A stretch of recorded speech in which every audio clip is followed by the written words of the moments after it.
জানেবে মাশূক নবাসুদ কাশাশে তলবে আশক বেচারা নারাসদ বাজায়। ও মাবুদ গো, এক ফোঁটা পানি দিয়ে বনি আদমকে বানায়া এই দুনিয়াতে কয়েকদিন ঘুরাইয়া ফিরাইয়া আবার অন্ধকার কবরে নিয়ে যাইবে। এই দুনিয়াতে আর কাহাকেও থাকতে দিবেন না। ভাই বলি বন্ধুরে বলি, কেউ তো আপন না। ভাবিয়া চিন্তা করিয়া দেখিলাম মাওলা, ওই অন্ধকার কবরে আপনি সারা কেহ আপন হবে না। রব্বানা আতিনা ফিদ দুনিয়া হাসানাতাও ওয়া ফিল আখিরাতি হাসানাতাও ওয়া কিনা আযাবান নার। رب ارحمهما كما ربياني صغيرا. سبحان ربك رب العزة عما يصفون وسلام على المرسلين والحمد لله رب العالمين. وعليكم السلام ورحمة الله وبركاته. الحمد لله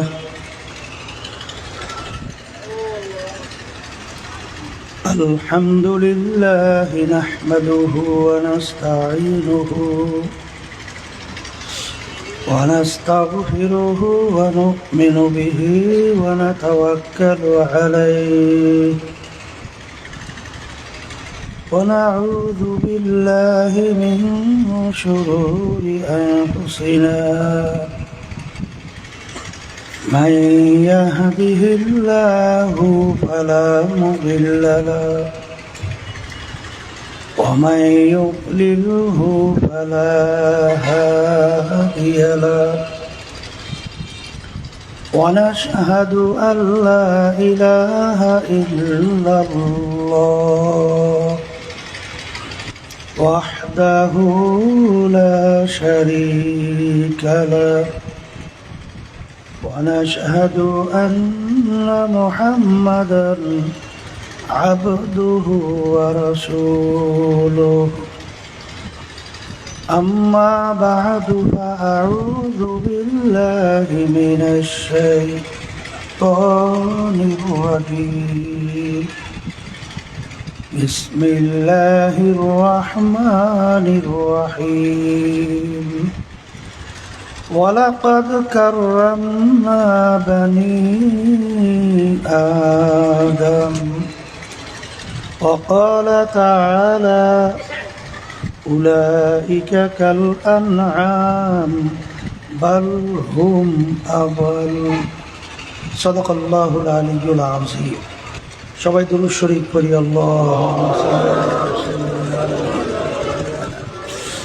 ওয়া হাবিবিনা ওয়া মাওলানা মুহাম্মদ সাল্লাল্লাহু আলাইহি ওয়া আলা আলিহি ওয়া আসহাবিহি ওয়া বারাকা ওয়া সাল্লাম। আল্লাহুম্মা সাল্লি আলা সাইয়্যিদিনা ওয়া নাবিয়িনা শাফিঈনা ওয়া হাবিবিনা ওয়া মাওলানা মুহাম্মদ صلى الله عليه وعلى آله وأصحابه وبارك وسلم. اللهم صل على سيدنا ونبينا شفيعنا وحبيبنا ومولانا محمد صلى الله عليه وعلى آله وأصحابه وبارك وسلم. শুকরিয়া আদায় করতেছি মহান রব্বুল আলমিনের দরবারে।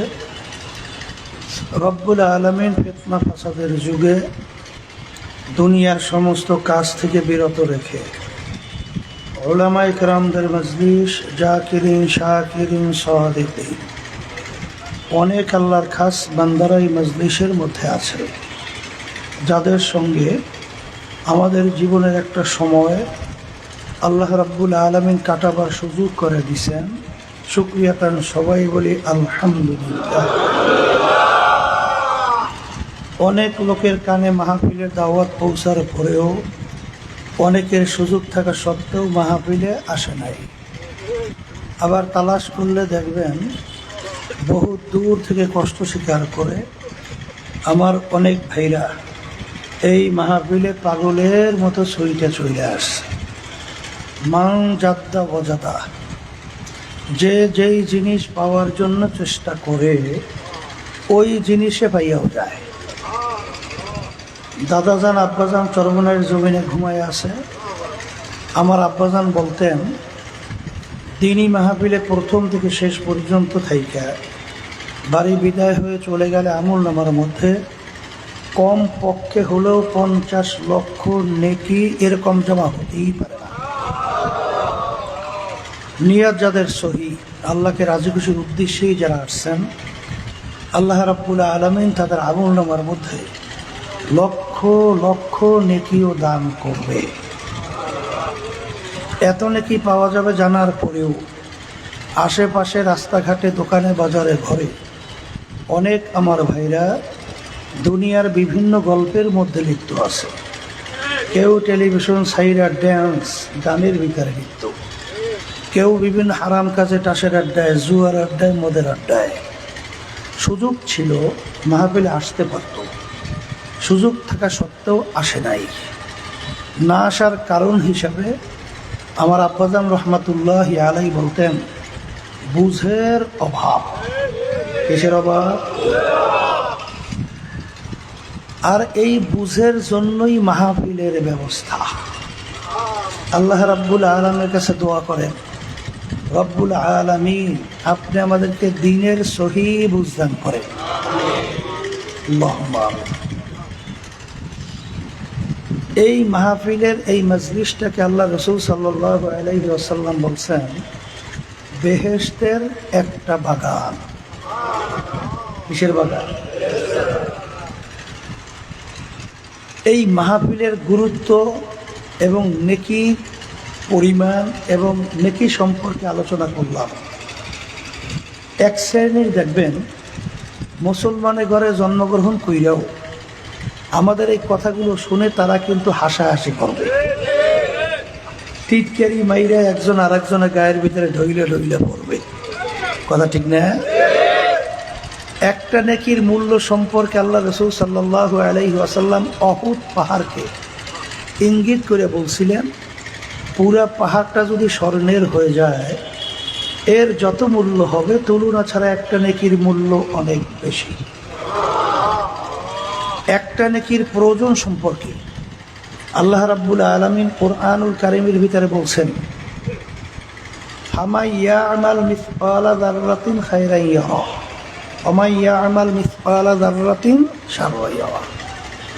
যাররা পরিমাণ তোমার যদি নেকি থাকে তার ফল তুমি ভোগ করতে পারবে, আর যাররা পরিমাণ যদি গুনাহও থাকে তার ফলও তোমার ভোগ করতে হবে।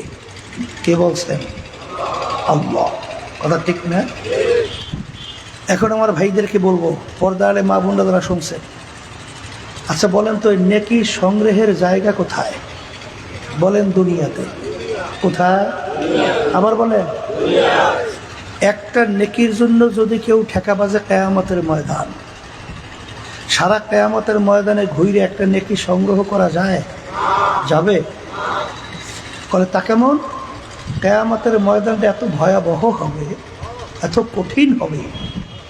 আল্লাহ রাব্বুল আলামিন কিয়ামতের ময়দানের অবস্থান বুঝাতে যাইয়ে বলছেন, ইয়াউমা ইয়াফিরুল মারউ মিন আখিহি ওয়া উম্মিহি ওয়া আবিহি ওয়া সাহিবাতিহি ওয়া বানিহি লিকুল্লি ইমরিইন মিনহুম ইয়াউমা ইযিন শা'নুন ইউগনিহি। আল্লাহ বলতেছেন কিয়ামতের ময়দানটা এত কঠিন ভয়াবহ হবে, মা পর্যন্ত সন্তানের পরিচয় না দিয়া সন্তান থেকে মা ভাইগে যাবে। মা সন্তান থেকে কি করবে? আমি বলছি না আল্লাহ বলছে?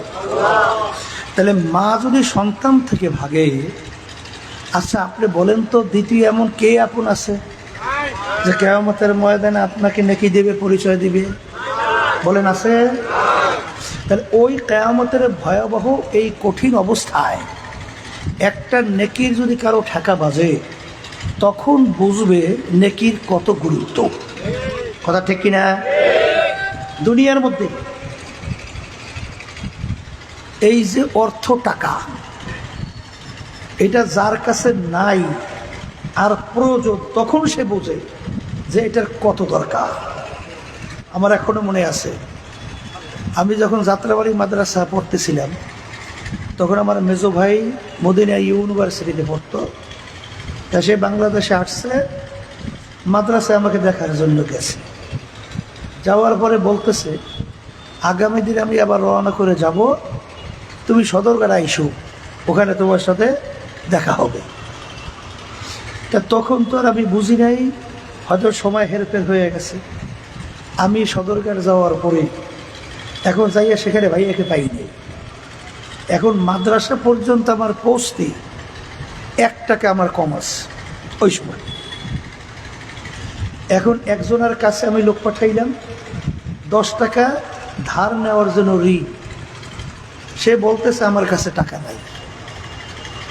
এখন বুঝলাম কি, আস্তে আস্তে যত সময় যায় মনে হয় যেন পাহাড় ভাই গিয়ে আমার মাথায় পড়তেছে, যে বাসের মধ্যে উঠবো, আর যদি বাসালায় যদি টাকা ঠিকমতো না দিতে পারে, যদি ঘাড় ধাক্কা দেয়, কত বড় বিপদ।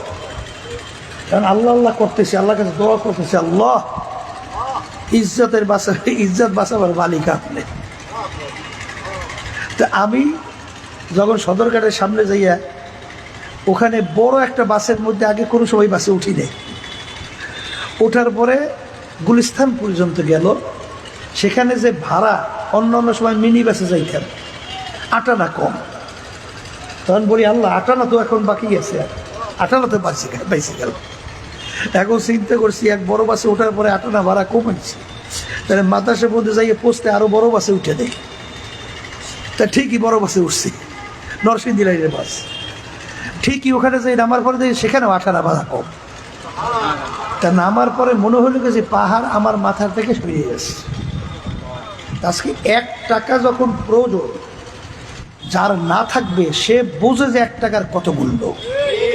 তা কিয়ামতের ময়দানে যখন একটা নেকির ঠেকা বাঁচবে, তখন সে বুঝবে একটা নেকির কত মূল্য। কথা ঠিক কিনা? আর নেকি সংগ্রহের জায়গা কোথায়? আবার বলেন, দুনিয়াতে।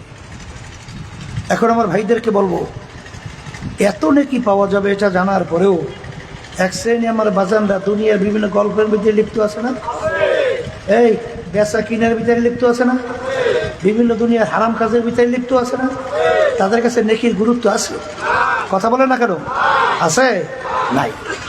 এই জন্য আমার বাজানদেরকে বলবো যে আসলে মূল ব্যাপারটা হলো যে মানুষের সুরাত আকৃতি হইলেই মানুষ হওয়া যায় না। আবার বলেন, মানুষের সুরাত আকৃতি হইলেই মানুষ হওয়া যায় না। বলে হুজুর তা কেমন? কবি এক কথায় বুঝাতে যাইয়া বলছিলেন, গর্বা সুরাত আদমে সাবুদে আহমাদু বুদু জেহলে হাম এক সাবুদে। আল্লাহ রসুল সাল্লাল্লাহু আলাইহি ওয়াসাল্লামকে দেখতে, আবু জাহালকে দেখতে, বলেন তো হাতের দিক থেকে, পায়ের দিক থেকে, চোখের দিক থেকে, অন্য অন্য অঙ্গ প্রত্যঙ্গের দিক থেকে কি পার্থক্য ছিল? একটু বলেন, মুখিলে বলেন। ছিল? আল্লাহ নবী সাল্লাল্লাহু আলাইহি চক্ষু মুবারক কয়টা ছিল? আবু জাহিলের, আল্লাহ হাবিবের পা মুবারক, আবু জাহিলের। এক কথায় যা যা আল্লাহর হাবিবের অঙ্গ প্রত্যঙ্গ, আবু জাহালের হুবাহু ওইটাই ছিল। কিন্তু আল্লাহ রসুল সাল্লাল্লাহু আলাইহি ওয়াসাল্লাম, তার নাম শুনলে দুরুদ শরীফ পড়া ওয়াজিব হয়ে যায়। এই কথা ঠিক কিনা? দুরুদ শরীফ না পড়লে গুনাহ হয়। আর আবু জাহালের নাম শুনলে আমাদের জবান থেকে বের হয় লানাতুল্লাহি আলাইহি। ওর উপরে আল্লাহর গজব পড়ছে, আরো বেশি বেশি পড়ুক। কি মানুষের আকৃতি পার্থক্য কি পাইছেন? কোনো পার্থক্য পাইছেন? তাইলে বোঝা গেল আবু জাহালের নাম শুনলে ঘৃণাসূচক শব্দ, আল্লাহর হাবিবের নাম শুনলে দুরূদ শরীফ পড়া উচিত। তাইলে মানুষের সুরাত আকৃতি হইলে মানুষ হওয়া যায়? আর একটু আসতে বলে, আবার বলে। তাহলে বলতে পারেন হুজুর তাহলে মানুষ কাকে বলে? এটা জানা লাগবে না? আসতে কয় মানুষ কাকে বলে। আল্লাহ রসুল সাল্লাল্লাহু আলাইহি ওয়াসাল্লাম মানুষ কাকে বলে হাদিসের ভিতরে পরিচয় দিচ্ছেন। আলা ওয়া ইন্না ফিল জাসাদি মুদগান ইযা সালুহা সালুহাল জাসাদু কুল্লুহু ওয়া ইযা ফাসাদাত ফাসাদাল জাসাদু কুল্লুহু আলা ওয়া হিয়াল কলব। আল্লাহ রসুল সাল্লাল্লাহু আলাইহি ওয়াসাল্লাম বলেন মানুষ কাকে বলে? প্রত্যেকটা মানুষের মধ্যে আল্লাহ রাব্বুল আলামিন একটা গোশতের টুকরা দান করছে। কিসের টুকরা? আবার বলেন ওই গোশতের টুকরা যার ভালো হয়ে যায় ওই মানুষটা ফেরেশতার চেয়েও সম্মানিত হয়ে যায়। আর ওই গোশতের টুকরা খারাপ হতে হতে এক পর্যায়ে আল্লাহ কোরআনুল কারীমের ভিতরে বলছেন সমস্ত মাখলুকাতের ভিতরে নিকৃষ্ট যে মাখলুক আছে শুকুর, শুকুরের চেয়েও মানুষটা খারাপ হয়ে যায়। কথা ঠিক কিনা? আমি আপনাদের সামনে প্রথমে এই আয়াত শরীফ তেলাওয়াত করছি, ওয়ালাকাদ কাররামনা বানি আদম। আল্লাহ বলছেন সমস্ত মাখলুকাতের মধ্যে আমি সর্বশ্রেষ্ঠ সম্মানিত করে আমি মানুষকে সৃষ্টি করছি। কে বলছেন? আল্লাহ। আবার আল্লাহ রাব্বুল আলামিন ওই কোরআনুল কারীমের ভিতরে আল্লাহ বলতেছেন উলাইকা কাল আনআম, এক শ্রেণীর মানুষ চতুষ্পায় জানোয়ারের মতো, গরু ছাগল ভেড়া। এরপর আল্লাহ বলতেছেন বাল হুম আবাল, এক শ্রেণীর মানুষ গরু ছাগল ভেড়ার চেয়েও খারাপ। অন্য আয়াতে আল্লাহ বলেন শাররুল বারিয়া, এক শ্রেণীর মানুষ কুত্তা শিয়াল শুয়ারের চেয়েও খারাপ। কে বলছে? কে বলছেন? এখন আমার ভাইদেরকে বলবো, পর্দা আলে মা বোনরা যারা শুনতেছেন শোনেন। আমি বলছিলাম কলব যার ভালো, বলেন সে ভালো মানুষ। বলেন কলব যার ভালো আর কলব যার খারাপ সে খারাপ। কথা ঠিক? এখনই উদাহরণ দিলে বুঝবেন। ওমর ফারুক রাদিয়াল্লাহু তাআলার নাম শুনছেন? শুনছেন না? কাফেরদের অন্তর্ভুক্ত প্রথম অবস্থা ছিল না? কাফেরদের ভিতরে মিটিং হইতেছিল, সেখানে আলোচনা উঠছে আল্লাহ রাসূল সাল্লাল্লাহু আলাইহি ওয়াসাল্লাম তার মাথা কে কাইটে নিয়ে আসতে পারবে, এই বিনিময়ে 100 লাল উট তাকে পুরস্কার দেওয়া হবে। নাউজুবিল্লাহ। কেউ সাহস পায় না। ওমর ফারুক রাদিয়াল্লাহু তাআলা খাপ থেকে তরবারি বের করে দাঁড়ায় গেছিল, আমি পারবো। নাউজুবিল্লাহ। কাফিররা দেখলে এমন ব্যক্তি দাঁড় হয়েছে পারবেও। এই আবু ওমর রাদিয়াল্লাহু তাআলা তরবারি নিয়ে রওনা করছে, আল্লাহর হাবিবের মাথা মোবারক কাটবে। নাউজুবিল্লাহ। পথের মধ্যে কি ঘটনা হয়েছে আমরা অনেকে জানি না।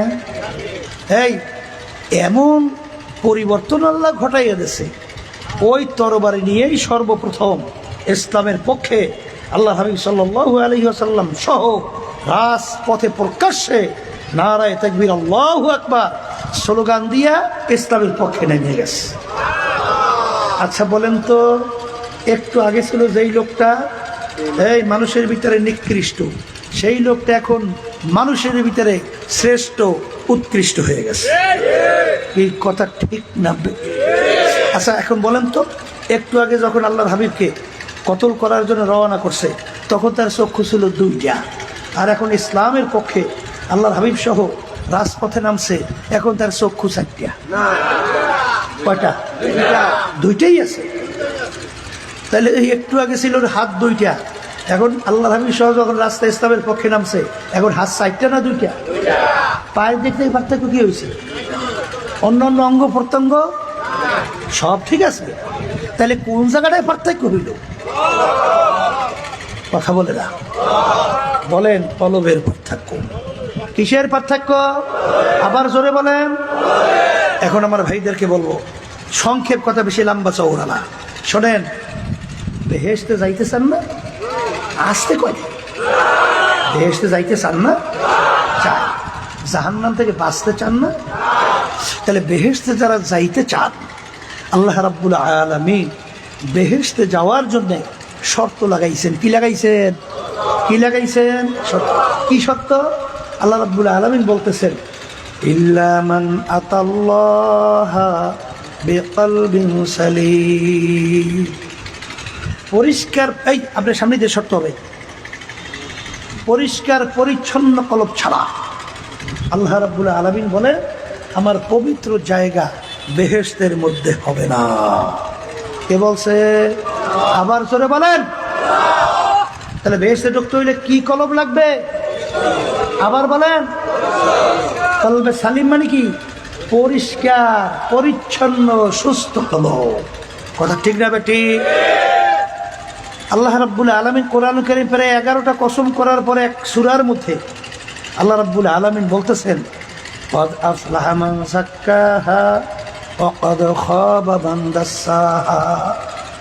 যারা কলবকে পরিচ্ছন্ন করতে পারবে, পরিশুদ্ধ করতে পারবে, তারাই নাজাত পাইয়া কামিয়াব হইয়া জান্নাতে যাবে। সবাই বলে সুবহান। আল্লাহ রাব্বুল আলামিন তার নবীকে দুনিয়াতে পাঠাইছে, কোনো কারণ নাই? কি কারণ আছে না নাই? কারণের ভিতরে কি কারণ? আল্লাহ বলতেছেন, ইয়াতলু আলাইহিম আয়াতিহি ওয়া ইউযাক্কিহিম ওয়া ইউআল্লিমুহুমুল কিতাবা ওয়াল হিকমা। আল্লাহ রাব্বুল আলামিন তার রাসূলকে দুনিয়াতে পাঠাইছেন। পাঠানোর কারণের ভিতরে একটা কারণ হলো আল্লাহ রাসূল তার উম্মতদের আত্মশুদ্ধি করাইবে। কি করাইবে? আবার বলেন, মুখ খুলে বলেন, ভিতরে ঢুকুক। কি করাইবে? এখন আমার ভাইদেরকে বলবো, পর্দা আলে মা বোনরা যারা শুনতেছেন, অনেকে প্রশ্ন করতে পারেন, হুজুর তাহলে কলব কিসে ভালো হয় আর কিসে খারাপ হয়? জানা লাগবে না? জোরে খান, জানা লাগবে। কলবের উল্লেখযোগ্য 10টা রোগ আছে। কয়টা রোগ? মুখ খুলে বলেন, কয়টা? এর ভিতরে বড় রোগটার নাম হলো তাকাব্বুরি। বড় রোগটার নাম কি? এটা কিন্তু কলবের রোগ। তাকাব্বুরি শব্দের অর্থ কি? বলেন, আমি ভালো, আমি বড়। বলেন বলেন, আবার বলেন। আমি মুফতির দিক থেকে বড়, মুহাদ্দিসের দিক থেকে বড়, আমি পীরের দিক থেকে বড়, আমি সম্পদ টাকা পয়সার দিক থেকে বড়, আমি ক্ষমতার দিক থেকে বড়, আমি বংশের দিক থেকে বড়, শিক্ষার দিক থেকে বড়। এই বড় বড় যার ভিতরে এক জাররা পরিমাণ তাকাব্বুরি থাকবে, আল্লাহ রাসূল সাল্লাল্লাহু আলাইহি ওয়াসাল্লাম বলেন, সে বেহেশতের ঘেরানো পাবে না। কি ঘেরান পাবে না? আবার বলেন, কি ঘেরান পাবে না? হাদিসের মধ্যে আসছে, আল্লাহ রাসূল সাল্লাল্লাহু আলাইহি ওয়াসাল্লাম বলে, বেহেশতের ঘ্রাণ 500 বছর রাস্তা দূর থেকে পাওয়া যাবে। তা যার ভিতরে এই রোগটা থাকবে, আমি ভালো, আমি বড়, সে বেহেশত যাওয়া তো দূরের কথা, বেহেশতের কাছেও যেতে পারবে না। বর্তমানে এক শ্রেণী বেরিয়েছে না, একটু মুফতি মুহাদ্দিস হইয়া, একটু শাইখুল হাদিস হইয়া, একটু মুহতামিম হইয়া, একটু পীর হইয়া, মুফতি হইয়া, আছে না নাই? আছে না? এক পদের নাই? এই আল্লাহর বান্দা, মাইকটারে বইয়ে বইয়ে মোড়ায় বয়ানি করা যাবে না। এই কি হলো, মাইকের বাড়াইছেন কেন? কি হয়েছে?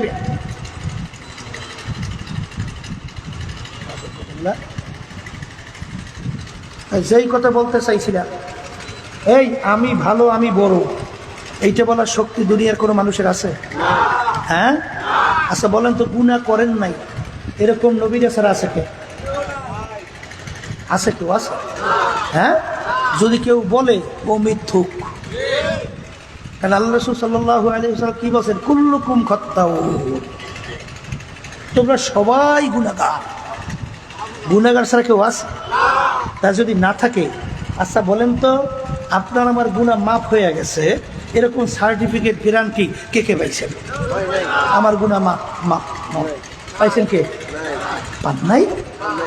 তাইলে যদি মাফ না পাইয়া থাকেন, একটা গুনার বিনিময়ে জাহান্নামের শিকল লাগতে পারে? আর একটু আসতে বলেন, লাগতে পারে? আমি বলছি না আল্লাহ, আমি বলছি না আল্লাহ। তাহলে তোমার গুনাহ মাফ হয়েছে, কোনো গ্যারান্টি সার্টিফিকেট পাও নাই। একটা গুনার বিনিময়ে জাহান্নামের শিকল হাতে পায়ে লাগতে পারে। তাইলে কবরে যাইয়া মাপ পাওয়ার আগ পর্যন্ত নিজেকে নিজে ভালো বলা যায়, ভালো মনে করা যায়? এই জন্য আল্লামা জেইলি রহমাতুল্লাহি আলাইহি লেখেন, কবরে যাইয়া মাপ পাওয়ার আগ পর্যন্ত নিজেকে নিজে একটা শুয়োরের চেয়ে ভালো মনে করা যায় না। কথা ঠিক? এই জন্য আমার বাজানদেরকে বলবো, পর্দা আলে মা বোনরা যারা শুনতেছে, এই তাকাব্বুরি দূর করেন। ইবলিস 1000 বছর ইবাদত করছে, কথা কয় না? এই আসমানি 104 কিতাব, এই 104 কিতাবের ইলম আল্লাহ রাব্বুল আলামিন ইবলিসকে দান করছে। তাই ইবলিসের চেয়ে বড় আলেম আছে কিনা? ইবলিসের চেয়ে বড় জানুন না পাণ্ডিত আলেম কে আছে? নাই, নাই। আচ্ছা, ইবলিস শোনেন নাই, দুনিয়ার ভিতরে এমন কোনো জায়গা নাই যেখানে ইবলিস সেজদা দেয় নাই? শুনছেন তো? হ্যাঁ, তাইলে ইবাদতের ময়দানে অনেক আগানো, এলেমের দিক থেকে আগানো, আল্লাহর নৈকট্যে সম্মানিত, কিন্তু রোগ একটা আসিল। কোন রোগ? একটু মুখ খুলে বলে না। কি বলছিল তাকাব্বুরি? আনা খায়রুম মিনহু খালাকতানি মিন নার ওয়া খালাকতাহু মিন তিন। হে আমার মালিক, আপনি আমাকে বানাইছেন আগুন দিয়া, আদমকে মাটি দিয়া। আগুনের গতি ঊর্ধ্বে, মাটির গতি নিম্নে। যার গতি ঊর্ধ্বে হয় তার সম্মান বেশি হয়। উচিত ছিল আদম আমাকে সেজদা করবে, আমি কেন আদমকে সেজদা করব? সবাই বলেন নাউযুবিল্লাহ। অর্থাৎ আমি আদমের চেয়ে ভালো, আমি আদমের চেয়ে। এই একটা রোগ থাকার কারণে সমস্ত ইবাদত শেষ, আল্লাহর নৈকট্যে সম্মান শেষ, চিরতরে জাহান্নামের তওয়াব লান্নতের গলায়। কি জোরে বলেন? আরে তাকাব্বুরি দূর করা লাগবে। আর একটু আসতে বলেন, লাগবে। আল্লাহ আমাকে আমাদের সবাইকে তৌফিক দান করে। আর একটা রোগের নাম হলো হিংসা। আর একটা রোগের নাম কি? হিংসা শব্দের অর্থ কি বলেন? পর উন্নতি দেখা সহ্য করতে না পারা। আবার মাইকটা কি হইল? এই পাশের মাকে শব্দ বন্ধ হয়ে গেল খাবার। হিংসা শব্দের অর্থ কি বলেন? পর উন্নতি দেখা সহ্য করতে না পারা। কথা ঠিক? সংক্ষেপ বলি, এক শ্রেণীর বর্তমানে বের হয়েছে, চর্মনাই মোটে দেখতেই পারে না। কি শুনছেন? হ্যাঁ, আচ্ছা আমি বাজানদেরকে জিজ্ঞাসা করি, এই চর্মনাই আপনি দেখতে পারেন না, চর্মনাই কি করে? চর্মনাই কাজটা করে কি? যেই মানুষগুলো নামাজি ছিল, চর্মনাই যাওয়ার পরে সব কি বেনামাজি হয়ে যায়? বেনামাজি হয় না? আচ্ছা, যেই মানুষগুলো আগে ভালো চরিত্রের ছিল, চর্মনাই যাওয়ার পরে সব খারাপ হয়ে যায়? আচ্ছা, চর্মনাই গেলে হয় কি? চর্মনাই দেখতে পারেন না কেন? কলে চর্মনাই যাওয়ার পরে আল্লাহর রহমতে, আপনাদের দোয়ায়, যেই মানুষটা কোনোদিন নামাজ পড়ে নাই, আল্লাহর ফজলে যাওয়ার পরে তখন আল্লাহর সামনে সেজদায় পড়িয়ে যায়। ভালো হয়েছে না খারাপ হয়েছে?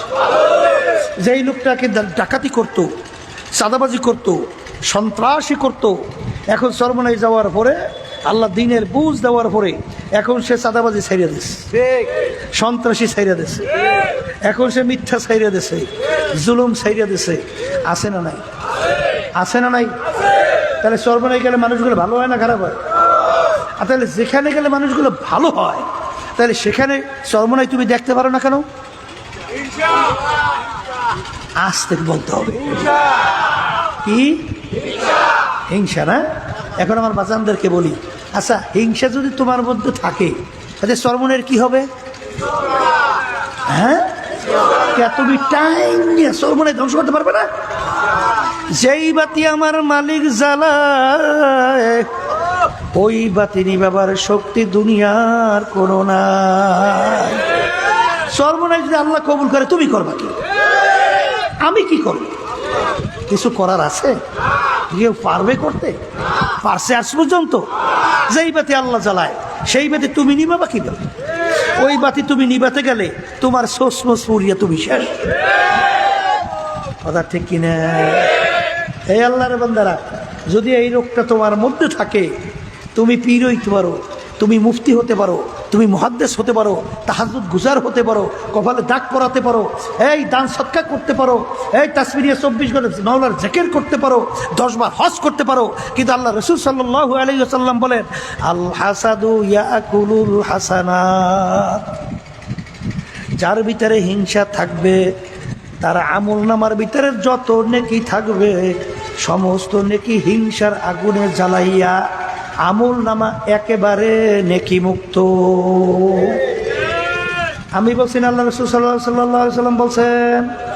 আসতে বলেন না একটু, হ্যাঁ কি? তাহলে হিংসা করিয়া খুব সর্বনাশ ডাবাইছেন না?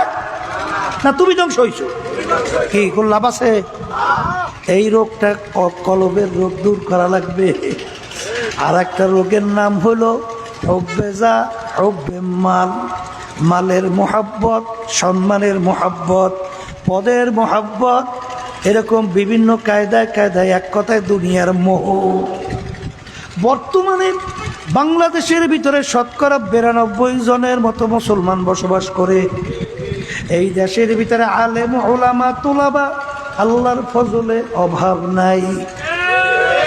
এই দেশের মধ্যে বাংলাদেশের রাজধানী ঢাকাকে বলা হয় মসজিদের নগরী। বাংলাদেশের রাস্তার মোড়ে মোড়ে মসজিদের অভাব আছে? আছে। এই দেশের ভিতরে আজানের শব্দে বাচ্চাদের ঘুম ভেঙে যায়, আজানের শব্দে বাচ্চারা মায়ের কোলে ঘরে যায়। কথা ঠিক না? এই দেশের ভিতরে এত ইসলামের পক্ষে জমিন হামুয়ার থাকার পরেও কিন্তু 53 বছর স্বাধীনতায় আজ পর্যন্ত ইসলাম এবং আল্লাহর নীতি আদর্শ এই বাংলার জমিনের ভিতরে পরাজিত। আসতে কয় কি আল্লাহর নীতি সংসদে আছে? পরাজিত না বিজয়? হ্যাঁ, সেই দেশের ভিতরে এত মুসলমান, এত উলামায়ে কেরাম, জুমার নামাজের সময় মুসল্লি মসজিদে ধরে না, সেই দেশের মধ্যে আজকে ইসলাম নামক নীতি আদর্শ পরাজিত, আর আজকে মানব রচিত কুফুরি তন্ত্রমন্ত্র আজকে বিজয়। কথা ঠিক না? ঠিক। এক শ্রেণীর বর্তমানে বের হয়েছে আজকে বিভিন্ন কায়দায় কায়দায় বিভিন্ন ফতুয়া দিয়া কি দেয়? আসতে কয় না, মন্দের ভালো বইলা মহিলা যাদের সঙ্গে দেখা দেওয়া জায়েজ নাই তাদের সঙ্গে একত্রিত বৈশাখ টেবিলে মিটিং করে চা পর্বে লিপ্ত হয়। এই পর্দা ফরজটা তো আমার না, কোনো আলেমের না, কোনো ফিরের না, কার কার কার হুকুম? কার হুকুম? আল্লাহর বান্দারা, এই হুকুমটা তো আমি করি নাই। এই পর্দা হুকুম ফরজটা তো আল্লাহ করছে। হ্যাঁ, তুমি জীবনে 2 রাকাত তাহাজ্জুদের নামাজ পড়ো নাই, জীবনেও না, জীবনে 2 রাকাত নফল নামাজ পড়ো নাই। এই জন্য তোমার জন্য জাহান্নামের হুকুম কয় বছর? কোরআন এবং হাদিস অনুযায়ী 1 সেকেন্ড, 1 সেকেন্ড। কিন্তু একবার যদি তুমি যাদের সঙ্গে দেখা দাও জায়েজ নাই তাদের সঙ্গে ইচ্ছা করে তুমি যদি বেপরদা হও, কি কোনো গুনাহ আছে? কি আছে? কমপক্ষে একটা কবিরা গুনাহ, আর একটা কবিরা গুনাহের জন্য কমপক্ষে 7000 বছর জাহান্নামের আগুনের ভিতরে জ্বলতে হবে। জোরে বলেন কথা ঠিক কিনা? এই কাজটা করে কেন করে? আমাদের কিন্তু বহু জানা আছে, একটু এমপির জন্যে, মন্ত্রিত্বের জন্যে, একটু সম্মানের জন্যে, সম্পদের জন্যে, নট ইসলামের জন্যে, নট ইসলাম। আমাদের সব জানা আছে। এই জন্য আমার বাজানদেরকে বলবো, এক শ্রেণী আমার বাজানরা আছে মুসলমান দাবি করে, ওদিকে কালিমাও পড়ছে, মসজিদের মধ্যেও যায়, ওদিকে মসজিদের ভিতরে সেজদায় পইরা সুবহানা রাব্বিয়াল আলা কইয়া তাসবিহ আদায় করে আমার মালিককে খুশি করার জন্যে। কাকে খুশি করে? কাকে খুশি করে? আবার মসজিদ থেকে বের হইয়া ওই যারা নাকি মানব রচিত কুফরি তন্ত্র মন্ত্র প্রচলিত গণতন্ত্র প্রচলিত প্রচলিত বলেন গণতন্ত্র। যেই প্রচলিত গণতন্ত্রের প্রবক্তা আমেরিকান প্রাক্তন প্রেসিডেন্ট আব্রাহাম লিঙ্কন। এই প্রচলিত গণতন্ত্রের থিওরি ছিল government of the people, by the people, for the people. এক কথায় তিনি বোঝাতে চায় সমস্ত ক্ষমতার মালিক জনগণ। এই বিএনপি কোন নীতি আদর্শ লালন করে ও জানেনি না। কোন দেশে আছেন, বাংলাদেশে না বিদেশে? বলেন এই প্রচলিত মানব রচিত কুফুরি, এই প্রচলিত গণতন্ত্র। আওয়ামী লীগ কোনটা করে? গণতন্ত্র। হ্যাঁ, আর একটু বাড়ছে ধর্মনিরপেক্ষতাবাদ, নাস্তিকতা। ধর্মনিরপেক্ষতাবাদের ব্যাখ্যা তারা কি দেয় জানেন? বলে যার যার ধর্ম সে পালন করবে। একটু নাউজুবিল্লাহ নাউজুবিল্লাহ বলেন। এই নিরপেক্ষ শব্দের অর্থ কি কইবেন আপনি? নিরপেক্ষ শব্দের অর্থ কোনো পক্ষ নাই। এই মারামারি বাজছে দুই দল, একটা লোক পাশ দিয়ে যায়। এখন এই মারামারির মধ্যে গ্রাম্যতে কথা হাডুর যেকিন এখন পরে তো ধরছে, দৌড়িয়ে তোদের শুরু করছে। এখন ও বলতেছে ভাই আমি নিরপেক্ষ, আমি কোনো দলের মধ্যে নাই। এর নাম কি? নিরপেক্ষ, কোনো পক্ষে নাই। আচ্ছা বলেন তো, এই নাস্তিক ছাড়া কোনো ধর্ম অবলম্বী ওরা নিরপেক্ষ না পক্ষ? এই যদি জিজ্ঞাসা করে এই তুমি কে, বলে আমার নাম কৃষ্ণ, আমি একজন হিন্দু, আমার ধর্ম হল হিন্দুত্ববাদ। পক্ষ হয়েছে না নিরপেক্ষ হয়েছে? হ্যাঁ। এই যদি জিজ্ঞাসা করে তুমি কে, বলে আমি জর্জ ডব্লিউ বুশ, আমি ট্রাম্প, আমি বাইডেন, আমি একজন খ্রিস্টান, আমার ধর্ম হলো খ্রিস্টবাদ। কি পক্ষ না নিরপেক্ষ? হ্যাঁ। যদি আমাকে জিজ্ঞেস করে আপনাকে, আমি বলো আমার নাম রেজাউল করিম, আমি একজন মুসলমান, আমার ধর্ম ইসলাম। পক্ষ না নিরপেক্ষ? হ্যাঁ। এই নিরপেক্ষ হয় কারা জানেন? যারা ধর্ম কর্ম মানে না। ওইটা হইছে ডাইরেক্ট নাস্তিক। ডাইরেক্ট কি? এই বাংলাদেশের এই দলীয় সেক্রেটারি ছিল, সে বলছিল আমি হিন্দু না, আমি মুসলমানও না। এইটা হইছে মূল ধর্ম নিরপেক্ষ। কথা বুঝেন নাই মনে হয়, বুঝছেন? মসজিদে নামাজ পড়ে সেজদায় যায়, কাকে খুশি করে? আর একটু আসতে বলেন।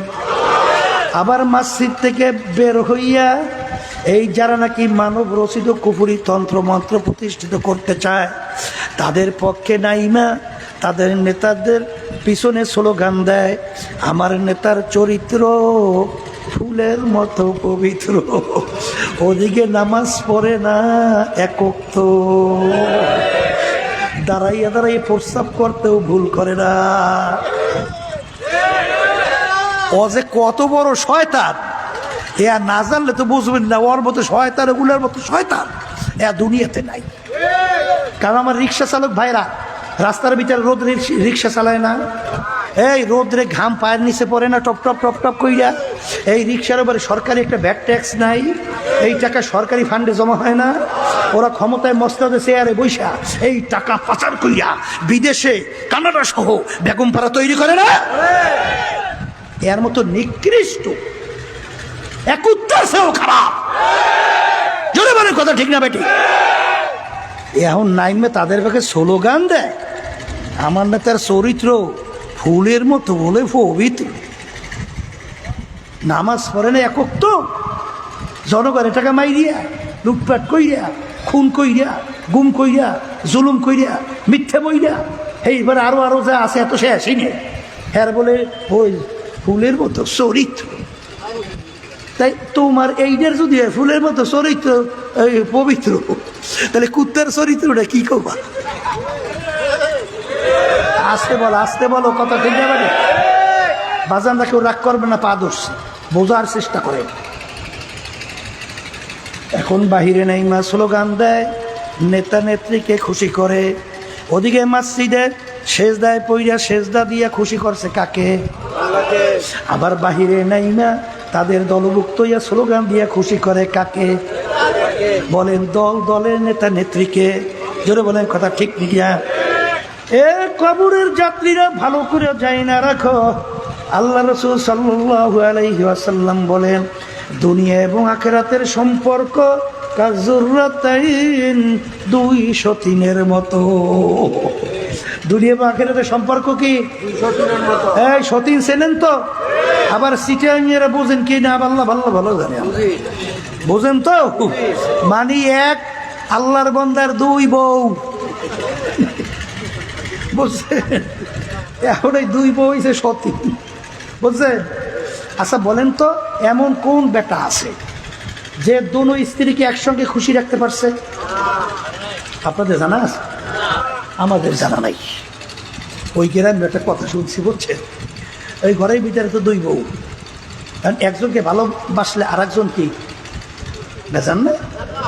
একজনের পাক টাক ভালো, খাইতে মজা, স্বামী তো হের পাক খাইতে খুব মজা, হেরাতে পাক করায়।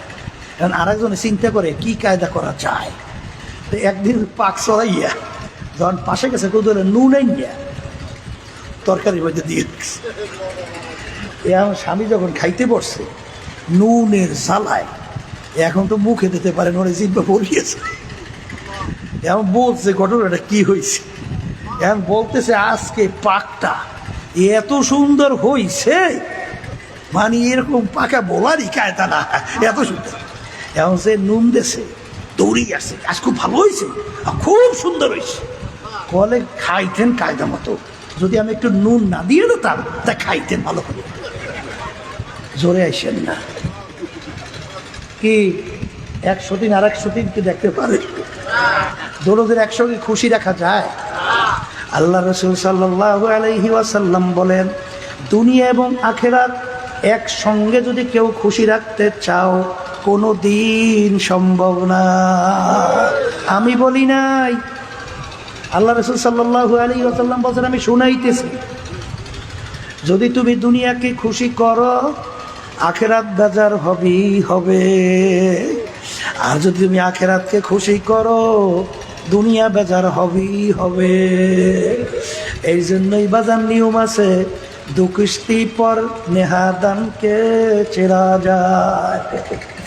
এই দুই নৌকার ভিতরে তুমি যদি দুই পা লাগাও, যখন দুই পাশে দুই নৌকা শর্তে থাকে, তখন তোমার পালা কি? মাঝখানে ফাইর আছে, ইরে ধ্বংস হওয়ার কোনো গতি আছে? হ্যাঁ? কেউ যদি দুনিয়া এবং আখিরাত একত্রে খুশি করতে চাও, খসরাত দুনিয়া ওয়াল আখিরা, দুনিয়াতেও বরবাদ ধ্বংস, আখিরাতেও ধ্বংস। কি আমি ভুল বলছি না ঠিক বলছি? ভুল বলছি না ঠিক বলছি? এই জন্য আমার বাজানদেরকে বলো, পর্দারে মা বোনদেরকে বলো, কারে খুশি করো? কাকে খুশি করলে? আল্লাহকে করো। বলো খুশি করলে কাকে করবা? আবার বলো কাকে করবে? যদি আল্লাহকে খুশি করতে পারো, সমস্ত মাখলুকাত সব তোমাকে ভালোবাসবে। আসতে পারে কথা ঠিক না? ঠিক বাস্তবতা আছে না নাই? নীল নদীর পানি প্রতি বছর নিয়ম অনুযায়ী শুকিয়ে যাইত না? একটা সুন্দরী যুবতী মেয়েকে যদি জবাই দিত বলি, পানি আসতো। আর ওই পানি এত গুরুত্বপূর্ণ, ওই পানি খাই এলাকার মানুষ বাঁচে, ওই পানি দিয়ে ফসল হয়, মানুষ ফসল খাইয়ে বাঁচে। ওমর ফারুক রাদিয়াল্লাহু তাআলা আনহু পরিচালনার ভিতরে যখন নীল নদী এসে গেছে, এখন নিয়ম অনুযায়ী তো নীল নদীর পানি শুকাইছে। এখন নিয়ম কি? সুন্দরী একটা মেয়েকে ধরিয়া জবাই, কি ইসলামে জায়েজ আছে না? ও কয় কি? তাই বর্তমানে আমাদের যুগ হলে ফতুয়া বাইরে তো না। এই লক্ষ লক্ষ মানুষের জান তো আগে বাঁচা লাগবে, কথা খারাপ। লক্ষ লক্ষ মানুষ পানি নিয়ে পাইলে মরবে না? তাহলে লক্ষ লক্ষ মানুষের জান তো আগে বাঁচতে হবে। একটা যায় যাও দে জবাই দিয়া। ভুল কইছি না ঠিক কইছি? এরকম ফতুয়া বের হইতো না? কিন্তু ওমর ফারুক রাদিয়াল্লাহু তাআলা আনহু যখন তার কাছে এই সংবাদ গেল, তিনি বলেন বলো কি? তাহলে একটা মেয়ে জবাই দেওয়ার ভিতরে পানি আসা না যাওয়ার শক্তি, তাহলে আমার মালিকের শক্তি কোথায়? আমিরুল মুমিনিন তিনি নীল নদীর কাছে চিঠি লেখে, হে নীল নদী, তুমি যদি আল্লাহর হুকুমে জারি হও তাহলে তুমি জারি হইয়া যাও, আর যদি আল্লাহর হুকুমে জারি না হও তোমার পানি আমাদের লাগবে না। Direct 100, direct. যাও এ চিঠি নিয়ে নীল নদীতে ফালাও। চিঠি নিয়ে নীল নদীর ফালার সঙ্গে সঙ্গে পানি আইসা সুমসুম কইরা নীল নদী পানিতে পরিপূর্ণ। ওই যে নীল নদী পানিতে ভরছে আজ পর্যন্ত আর শুকায় না। এর নাম হইল ঈমান। দো কিস্তি পর নেহাদান কে চেরা যায়। সব খুশি করবা, সব খুশি। এইসব পাগলামি পাইছেন কোথায়? শিখাইছে কে? সোজা হইয়ে কবরে যাইও। ওইসব ধোকা বাজার ওই পীর পরিচয় টরিচয় কবরে চলে না। মুফতি মহাজে অমুক সাইকুল হাদিস, অমুক মেম্বার চেয়ারম্যান এমপি মিনিস্টার জমিদার চৌধুরী, এসব পরিচয় হইলে যে কদিন চক্ষু খোলা দুনিয়া ওই কদিন চলে। আর চিরতরে যখন চক্ষু বন্ধ সব সোজা। ঠিক কথা ঠিক না বে? ঠিক। তাহলে এই জন্য আমার বাজানদেরকে বলবো, হুব্বুদ দুনিয়া রাসু কুল্লি খতিয়াতি, সমস্ত গুনার মূল কি? দুনিয়ার মোহাব্বত, দুনিয়ার মোহ। আমি বলছি না, আল্লাহ রাসূল সাল্লাল্লাহু আলাইহি ওয়াসাল্লাম বলছেন। হ্যাঁ শোনেন বাজানরা, কিয়ামতের ময়দানে যেদিন কোনো ছায়া থাকবে না, সেদিন 7 প্রকার লোককে আল্লাহ ডাইকা তার স্পেশাল আরো সে ছায়া দেবে না? কয় প্রকার? কয় প্রকার? এর ভিতরে 1 প্রকার হুব্বু ফিল্লাহ বুগযু ফিল্লাহ, যারা দুনিয়ায় থাকা অবস্থায় সম্পর্ক মোহাব্বত রাখবেও আল্লাহকে রাজি খুশির জন্যে, আর সম্পর্ক মোহাব্বত ছাড়বেও বলো আল্লাহকে রাজি খুশির জন্যে। এই শ্রেণীর মানুষকে আমার মালিক ডাইকে ডাইকে তার আরো সে ছায়াদান করবে। জোরে বলো কথা ঠিক না বে? ঠিক। এ কবরের যাত্রীরা, পর্দালে মা বোনেরা, ফাসাও ফাতার ইদিন কাশাফাল গুবার আফারাসুন তাহতার জল কাম হেমারো। হে চক্ষু খোলা দুনিয়ায়, আমি আজকে পরিচয় দেয় আমি পীর, কেউ পরিচয় দেয় আমি মুফতি, আমি মুহাদ্দিস, আমি শাইখুল হাদিস, আমি অমুক সম্পদের মালিক, আমি অমুক মেম্বার চেয়ারম্যান এমপি মিনিস্টার অমুক তো ভোগ সমুক, আমি চৌধুরী বংশের, আমি তালুকদার বংশ, আমি জমিদার বংশ, আমি সৌদাগর। এই পরিচয় কয়দিন চলবে? যে কয়দিন চক্ষু দুইটা দুনিয়ার মধ্যে খোলা থাকবে। যেদিন চিরতরে চক্ষু বন্ধ, সব তোমার গরম পীরগিরি মুফতি মুহাদ্দিসগিরি বন্ধ। জোরে বলো কথা ঠিক না বে? ঠিক। এখন মাঝে মাঝে একটু চক্ষু বন্ধ করো, মাঝে মাঝে একটু মুরাকাবা করো, মাঝে মাঝে একটু চিন্তা করো। বাজান সেদিন তোমার আমার ভিতর থেকে রুহ বের হবে, তখন যখন তোমাকে সাদা কাপড় দিয়া প্যাঁচ দিয়া ফালাইয়া রাখবে। এখন মনকে জোরে মন, এখন আমাকে মানুষ কি বইলা ডাকে? কেউ তো বলে না পীর সাহেব ঘুমাইয়া রইছে, কেউ তো বলে না মুফতি ঘুমাইয়া রইছে, কেউ তো বলে না চেয়ারম্যান ঘুমাইয়া আছে, কেউ তো বলে না এমপি মিনিস্টার ঘুমাইয়া আছে, বলে পীর সাহেব হুজুরের লাশ পইরে আছে, মুফতির লাশ পইরে আছে, আরে অমুক টমুক সমুখের লাশ পইরে আছে। এখন মন কি বুঝরে মন, এখন দুনিয়ার হালাতের দিকে তাকাইয়া দেখো। রুহ তন সে উড় গাই, মুর্দা কি হালত ক্যা হুই। এখন তাকাইয়া দেখো তোমার কবরের টাকা চাবি পর্যন্ত কাইটা নিয়ে যায়। এখন দুনিয়ার হালাত দেখো, একটা মশা মাছি পর্যন্ত তোমাকে এখন ভয় পায় না। কার জন্য জীবন শেষ করলা? বাজান তামাম দুনিয়ার মোট 4 জন লোক রাজত্ব করছিল। এর ভিতরে 2 জন মুসলমান, 2 জন অন্য জাতি। 2 জন মুসলমানের ভিতরে একজন বাদশাহ সেকান্দার বা ইস্কান্দার বাদশাহ ইন্তেকালের আগে ওসিয়াত করলো, আমার মৌতের পরে আমাকে গোসল করাইয়া কাপড় পরাইয়া খাটের মধ্যে উঠাইয়া হাত দুইটা একটু বাহিরে রাইখা শহরটাকে ঘুরাইয়া তারপর আমাকে দাফন কইর। তিনি দুনিয়ার থেকে বিদায় হওয়ার পরে বাজান কাপড় পরাইয়া খাটে উঠাইয়া হাত দুইটা বাহিরে রাইখা শহর ঘুরা। যারা বোঝে না তারা বলে, দেখছ বাদশাহ জীবন আমাদের থেকে খাজনা এবং ট্যাক্স নিছিল, এখন মরার পরেও কেমন হাত পাইতে আছে, মনে হয় যেন খাজনা এবং ট্যাক্স চায়। বিজ্ঞ আলেমরা ডাক দিয়ে বলে, বোকারা তোমরা তো বোঝো নাই, বাদশাহ ইন্তেকালের আগে ওসিয়াত করছিল মৌতের পরে হাত বাহির রেখে ঘুরাইয়া দাফন করার জন্যে। তিনি তামাম দুনিয়ার মানুষকে বুঝাতে চায়, ও তামাম দুনিয়ার মানুষেরা, আমি বাদশাহ সিকান্দারের মতো এত বড় বাদশাহ বানায় দ্বিতীয় আর কেউ হইতে পারবি না। তামাম দুনিয়ার বাদশাহী করলাম, কিন্তু আমি যখন কবরে রওনা করলাম একেবারে 2টা খালি হাত নিয়ে কবরে রওনা করলাম, আর কিছুই নিতে পারলাম না।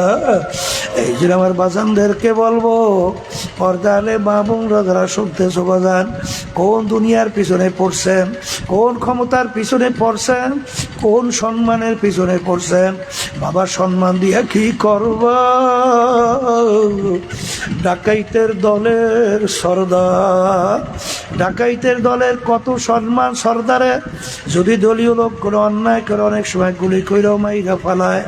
বাজান রে, ওর এই সর্দারি, ওর এই মাতুকবাড়ির সম্মান কতক্ষণ পর্যন্ত? পুলিশের হাতে অ্যারেস্ট হওয়ার আগ পর্যন্ত। যখন পুলিশের হাতে অ্যারেস্ট হইয়া যায়, যখন ওকে বুট দিয়া লাথি মারে পাড়ায়, তখন হাত পা ভাঙিয়া ফেলায়। কোথায় যায় ওর সারগিরি, কোথায় যায় ওর সর্দারগিরি?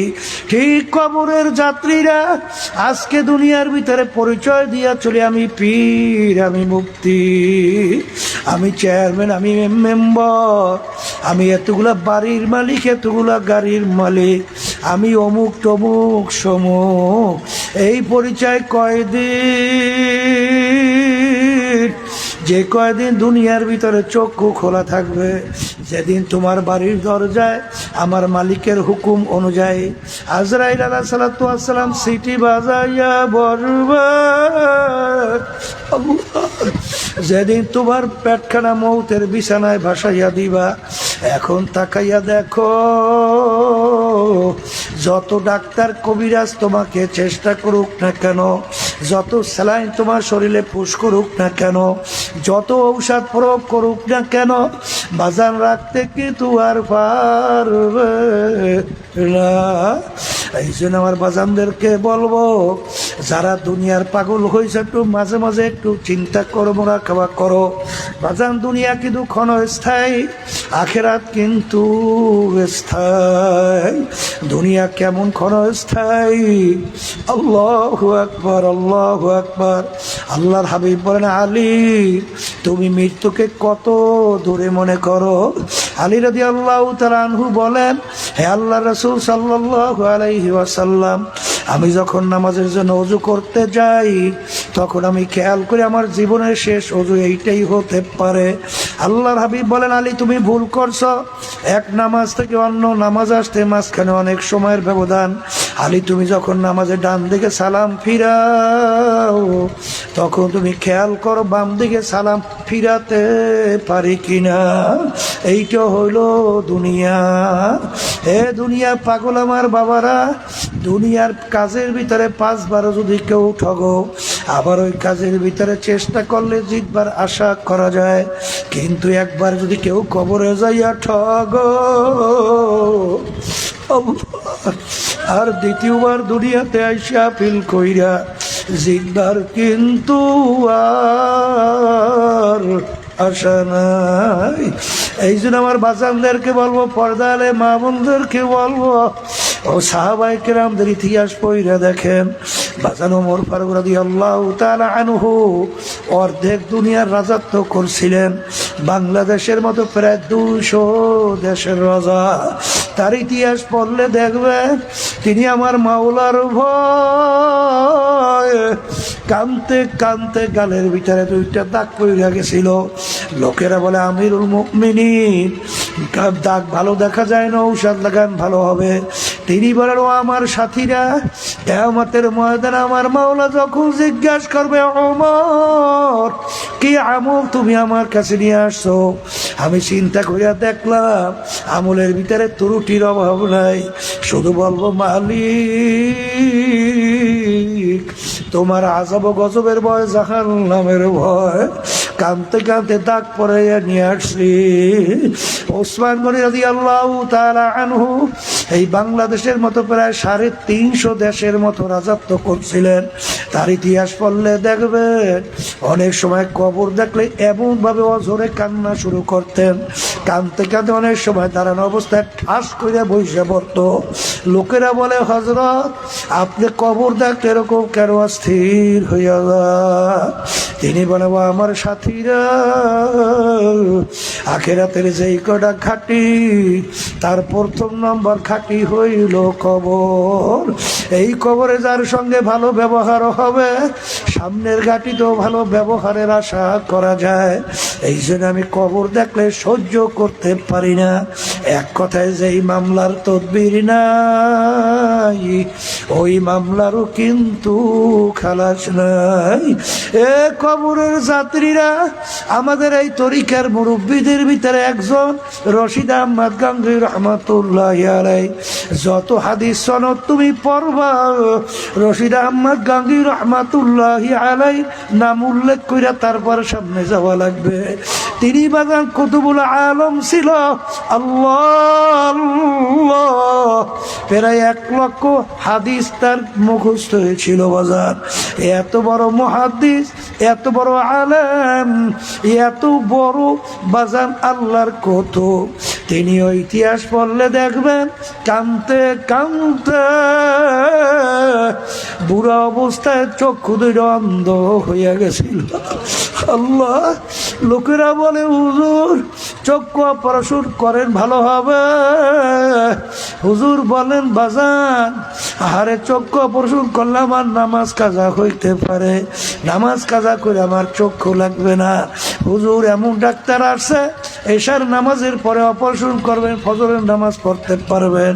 তিনি বলেন, আমার সাথীরা, কিয়ামতের ময়দানে আমার মালিকের সামনে আমি অন্ধ অবস্থায় উঠতে চাই, যদি মালিক যেন কোনো প্রশ্ন না করে। এই জন্য আমি অন্ধ অবস্থায় মালিকের কাছে যাইতে চাই। যেই মামলা তদবির নাই, সেই মামলারও কিন্তু খালাস নাই। এই জন্য আমার বাজানদেরকে বলবো, পর্দালে মা বোনদেরকে বলবো, বাজান দলাদলি ছাড়া, তোমার কবরে তুমি যাবা, আমার কবরে আমি যাব।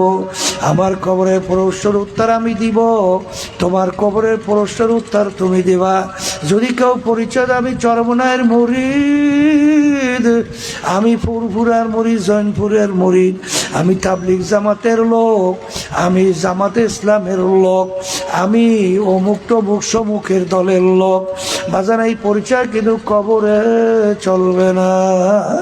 প্রত্যেকের জন্য কবরে প্রশ্ন, মান রব্বুকা ওমা দীনুকা ওয়া মান নাবিয়ুকা। 3 প্রশ্নের মধ্যে কোথাও কিন্তু নাই তুমি চরমনাই কিনা, তুমি অমুকের কিনা, সমুখের কিনা। বাজান নেকের পাল্লা ভারী করা লাগবে, গুনার পাল্লা হালকা করা লাগবে। আরে কলবকে পরিষ্কার করা লাগবে, চোখে পানি নিয়া আমার মাওলার হুকুম, আল্লাহর হাবিবের তরিকা অনুযায়ী চইলা তারপর দুনিয়ার থেকে বিদায় নিয়ে কবরে যাওয়া লাগবে। বাজান মুসলমান বলতেই মন চায়, বাজান আর নেকের পাল্লা ভারী করবে, গুনার পাল্লা হালকা করবে, কলবকে পরিষ্কার কইরা চোখে পানি নিয়া গুনার থেকে ফিরা নেকের কাজ কইরা দুনিয়ার থেকে বিদায় নিয়ে কবরে যাবে। কিন্তু বাজান তোমার আমার পিছনে কিন্তু শত্রু, শয়তান শত্রু, মানুষ শয়তান শত্রু, বাজার নফসে আম্মারা শত্রু। এই শত্রুর থেকে বাঁচার জন্য আল্লাহ রাব্বুল আলামিন তোমাকে আমাকে হুকুম করছেন, ওয়াকুনু মা'আস সাদিকিন, তোমরা সাদিকিন বান্দাদের সঙ্গী হইয়া যাও। এই জন্য আমার বাজানদেরকে বলবো, আমাদের এই চরমনার তরিকার নাম হলো সিস্তিয়া সাবরিয়া তরিকা। বাজান এই তরিকার 5টা ঔষধ আল্লাহর কুতুবের কোরআন এবং হাদিসের ভিতর থেকে তোমার আমার জন্য রাইখা গেছেন। আমার দাদাজানের কথা শুনছি, চ্যালেঞ্জ করে বলতেন যদি ঠিক মতো 5 ঔষধ পরীক্ষামূলক একটু আদায় কইরা দেখো, যদি কোনো পরিবর্তন না আসে আমাদেরকে গালি দিও। কিন্তু আজ পর্যন্ত আল্লাহর কুতুবদেরকে কেউ গালি দিতে পারে নাই। আপনাদের এলাকার ভিতরে তালাশ করে দেখবেন, যারা আগে ঠিক মতো 5 ওয়াক্ত নামাজ ঠিক মতো পড়তো না, যারা ঠিক মতো আল্লাহর হুকুম নবীর তরিকা অনুযায়ী চলতো না, এখন আল্লাহর ফজল করমে দেখবেন হুশ থাকতে নামাজ ছাড়ে না, হুশ থাকতে আল্লাহর হুকুম রোজা ছাড়ে না। আগে চোখে পানি ছিল না, এখন ঠেকাইয়াও পানি রাখতে পারে না। কারণ জাহান্নামের আগুন চোখের পানি ছাড়া কিন্তু ঠান্ডা হবে না। এই জন্য আল্লাহর হাবিব বলেন, ইবকু ইবকু ইল্লাম তাবকু ফাতাবাকু, হে আমার উম্মতেরা কান্দো, আরে কান্না না আসলে কান্নার ভান ধরো। আল্লাহর হাবিব অনেক সময় এমন ভাবে কাঁদতেন, হাদিসের মধ্যে আছে কান্নাহু তল্লুন, মনে হয় হালকা বৃষ্টি পড়তেছে। এই জন্য আমার বাজানদেরকে বলবো, গুনার পর গুনাহ হইয়াই যাইতেছে। কই গুনার কারণে জাহান্নামের আগুন ধাউ ধাউ করে জ্বলছে, ওই জাহান্নামের ভয় কই অনেকের চোখেও তো পানি নেই, চেষ্টাও নাই, চিন্তাও নাই। যেই মামলার তদবির নাই তার কিন্তু খালাস নাই। আর যারা দুনিয়ার ভিতরে মোহে বিভিন্ন দলে পইরা আল্লাহর হুকুম নবীর তরিকা অনুযায়ী চলতে পারছেন না, আমি সেই বাজানদেরকে, পর্দা আলে মা বোনদেরকে বলবো, কোরআনুল কারীমের ভিতরে আল্লাহ রাব্বুল আলামিন বলছেন, ইয়াউমা নাদউ কুল্লা উনাসিন বিইমামিহিম, আমার মালিক কিয়ামতের ময়দানে প্রত্যেকটা মানুষকে তার দলের নেতা নেত্রীর সঙ্গে ডাকবে। ডাইকে আমার মালিক বলবেন, তোর দলের নেতা নেত্রী যেদিকে যায় ওদের পিছনে পিছনে সেই দিকে চইলা যা। এই কথা আমি বলছি না আল্লাহ, জোরে বলেন আমি বলছি না আল্লাহ। হাদিসের মধ্যে আসে আল্লাহর রাসূল বলছেন, মান তাশাব্বাহা বিকওমিন ফাহুয়া মিনহুম, দুনিয়ার ভিতরে তুমি যেই দলভুক্ত হইয়া চলবা, যেই দলের নেতা নেত্রীকে নেতা নেত্রী হিসেবে মানবা, আল্লাহ রাসূল সাল্লাল্লাহু আলাইহি ওয়াসাল্লাম বলেন কিয়ামতের ময়দানে তাদের সঙ্গে তোমার হাসর হবে। আল্লাহ আপনার হাবিবের সঙ্গে আমাদের হাসর হওয়ার তৌফিক দান করেন, আল্লাহুম্মা আমিন। হে ঘরের মেয়ে লোকেরা হাত উঠাও, গুনার কথা মনে করো, তো চোখের পানি ফালাও, আমার মালিকের দরবারে কান্দো আর মাপ চাও। যদি কান্না না আসে মনকে বুঝাও, ওরে মন একদিনে ঘরের দরজা দিয়ে নতুন বউ হইয়া উঠছিল রে মন, কত মেয়ে লোকে শরবত খাওয়াইল, কত মেয়ে লোকে বাতাস করব, আবার এমন একটা দিন আসবে এই ঘরের দরজা দিয়ে মরা লাশ হইয়া বের, ছেলে কানবে মামা করে, মেয়ে কানবে মামা করে, জবাব তো আর দিবানা। আল্লাহ আল্লাহ আপনার এই মাঠের দিকে চাইয়া দেখেন আপনার বান্দারা কিভাবে কান্দে। বালিক আমাদের ছেলেও মরে নাই, মেয়েও মরে নাই, গুনাহ করে বসছি রে, মাফ করে দেন গো মাওলা, মাফ করে দেন। এ আল্লাহর বান্দারা, এ আল্লাহর বান্দারা জোর করিয়া কান্দে। হে আল্লাহ, আমাদের আম্মা আব্বা আত্মীয় স্বজন যারা কবরে শুয়ে রয়েছে, কবরকে বেহেশতের বাগান বানায়া দেন। আল্লাহ, যাদের উচিলায় মাহফিল হইল, চেষ্টাকার নিয়ে সাহায্য করলো, আমরা যারা মাহফিলে উপস্থিত হয়ে গেলাম, সবাই উপরে খাস মেহেরবানি নাজিল করেন আল্লাহ। সুবহান রাব্বিকা রাব্বিল ইজ্জাতি আম্মা ইয়াসিফুন ওয়া সালামুন আলাল মুরসালিন ওয়ালহামদুলিল্লাহি রাব্বিল আলামিন। কেউ উঠছেন না।